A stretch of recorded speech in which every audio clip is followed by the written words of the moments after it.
Selamat petang tuan-tuan dan puan-puan. Selamat petang sekali lagi kepada seluruh rakyat Malaysia yang dikasihi, yang dicintai dan dirahmati oleh Tuhan Yang Esa.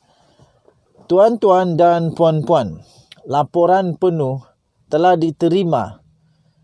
Sebelum itu, lupa pula, denyut nadi suara rakyat bergema di channel ini. Laporan rasmi penuh telah diterima daripada siasatan mengenai kenyataan menipu dan mengelirukan daripada Datuk Seri Najib Tun Razak di Dewan Rakyat yang Mulia. Tuan-tuan dan puan-puan, penjelasan Najib hanya untuk mengelirukan Speaker Dewan Rakyat. Najib Razak telah memberikan penjelasan kepada Yang di-Pertua Dewan Rakyat Azhar Azizan Harun bahawa 1MDB memang membuat bayaran terhadap hutang pokok pada 2017 dan 2018. Bekas Perdana Menteri itu mendakwa bayaran itu dibuat menerusi wang yang diperolehi daripada penjualan aset 1MDB seperti Edra Energy dan Tun Razak Exchange.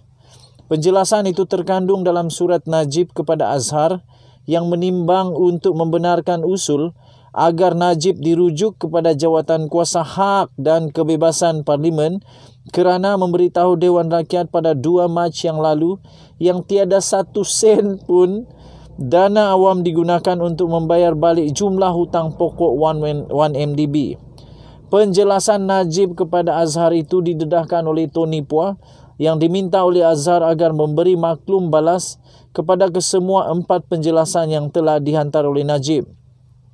Bekas Setiausaha Politik Menteri Kewangan itu menjelaskan rekod telah menunjukkan bahawa pembayaran hutang 1MDB sebanyak 7.47 bilion pada 2017 dan 1.65 bilion pada 2018 dilakukan oleh Kementerian Kewangan dan Menteri Kewangan yang diperbadankan MKD.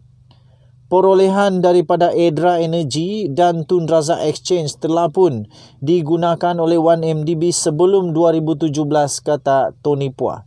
Sebelum 2017, maai. Katanya Najib memberitahu Azhar bahawa perbahasannya pada 2 Mac yang lalu hanya merujuk kepada pemerintahan Pakatan Harapan. Terpaksa kata macam tu. Phua berpandangan penjelasan Najib itu hanyalah afterthought, iaitu sesuatu yang difikirkan kemudian, memandangkan tiada siapa pun yang mendengar atau membaca teks perbahasan Najib akan mencapai kesimpulan yang sama. Tajuk seterusnya, Najib terus kelirukan Speaker. Phua berkata lagi, sudah 3 minggu berlalu sejak Najib membuat kenyataan itu dan dia tidak pernah membuat pembetulan, sama ada di Dewan Rakyat atau kepada orang awam. Secara jelas, YB Pekan itu telah menonjolkan niatnya untuk mengelirukan Dewan Rakyat. Malah YB Pekan telah menggandakan kesalahannya dengan cubaan untuk mengelirukan Tan Sri Azhar dalam penjelasannya kepada Tan Sri, kata Phua dalam surat yang bertarik semalam kepada Azhar Azizan Harun. Pada 2 hari yang lalu, Azhar telah memberitahu Dewan Rakyat yang dia masih menimbang usul Phua terhadap Najib. Dia berkata, memerlukan masa untuk meneliti penjelasan bertulis yang tebal daripada Najib. Katanya lagi, dia juga akan meneliti maklum balas Phua sebelum membuat keputusan. Kenyataan Najib pada 2 Mac yang lalu bertentangan dengan Menteri Kewangan Tengku Zafrul Abdul Aziz yang juga bekas Menteri Kewangan dan juga bekas Menteri Kewangan iaitu Lim Guan Eng bahawa dana awam perlu digunakan untuk menjelaskan hutang besar 1MDB. Zafrul berkata kerajaan masih kekurangan sebanyak 17 bilion ringgit Malaysia untuk menepati obligasi hutang 1MDB di antara 2023 sehingga 2039. Tak banyak tuan-tuan dan puan-puan, hanya 17 bilion saja. 17 bilion nak cari dari mana kalau bukan daripada dana awam? Nak cari dari mana kalau bukan daripada dana awam? Tuan-tuan dan puan-puan yang dihormati sekalian, kerana itu persoalannya yang seterusnya ialah Persoalan yang seterusnya ialah, apakah tindakan seterusnya kepada Datuk Seri Najib Tun Razak? Adakah, ini soalan saja sebab saya pun tak tahu. Saya tak tahu, kamu pun tak tahulah, jangan nak temberang lah. Kamu pun tak tahu, mungkin ada segelintir sikit je yang tahu. Tapi ramai yang tak tahu, ramai yang suka komen je tapi tak tahu juga. So, saya nak tanya saja.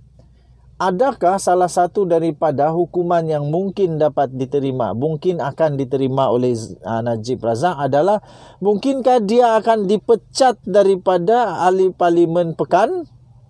Mungkinkah Najib Razak akan dilucutkan daripada hak menjadi seorang ahli parlimen Pekan? Apakah Najib akan digugurkan daripada jawatannya sebagai ahli parlimen Pekan? Apakah dia akan diharamkan untuk datang ke sesi perbahasan di Dewan Rakyat yang mulia? Apakah dia akan digantung daripada hak dan keistimewaan sebagai ahli parlimen di Dewan Rakyat? Semua itu menjadi persoalan-persoalan. Apakah yang akan berlaku kepada dia? Sebab menurut keputusan yang telah ditulis oleh Tony Puah, memang Datuk Seri Najib Tun Razak telah membuat kenyataan secara salah dan mengelirukan. Malah yang menggandakan lagi kesalahan itu, kata Tony Puah, ialah kerana dia pula cuba untuk mengelirukan Speaker Dewan Rakyat. Kemudian ditambah lagi dia tak pernah pun cuba memperbetulkan sama ada di dalam Dewan Rakyat atau kepada umum rakyat Maharin, rakyat jelata. Tuan-tuan dan puan-puan, apa pendapat kamu? Adakah Najib Razak akan menerima hukuman paling berat yang saya fikir dia akan terima, iaitu dipecat sebagai ahli Dewan Rakyat? Tapi mungkin tak. Saya pun tak tahu, sebab itu saya tanya. Pada pendapat kamu, mungkin kamu lebih tahu, mungkin kamu suka Google, mungkin kamu suka kaji, mungkin kamu dah pernah baca buku aturan mesyuarat Dewan Rakyat. Kalau kamu pernah baca, sila ajarkan kepada saya. Apakah kemungkinan yang Najib boleh hadapi kerana kesalahan, iaitu kesalahannya yang telah membuat kenyataan mengelirukan di Dewan Rakyat? Tuan-tuan dan puan-puan, denyut nadi suara rakyat bergema di channel ini. Kita jumpa lagi pada yang akan datang. Bye-bye. Selamat petang Malaysia.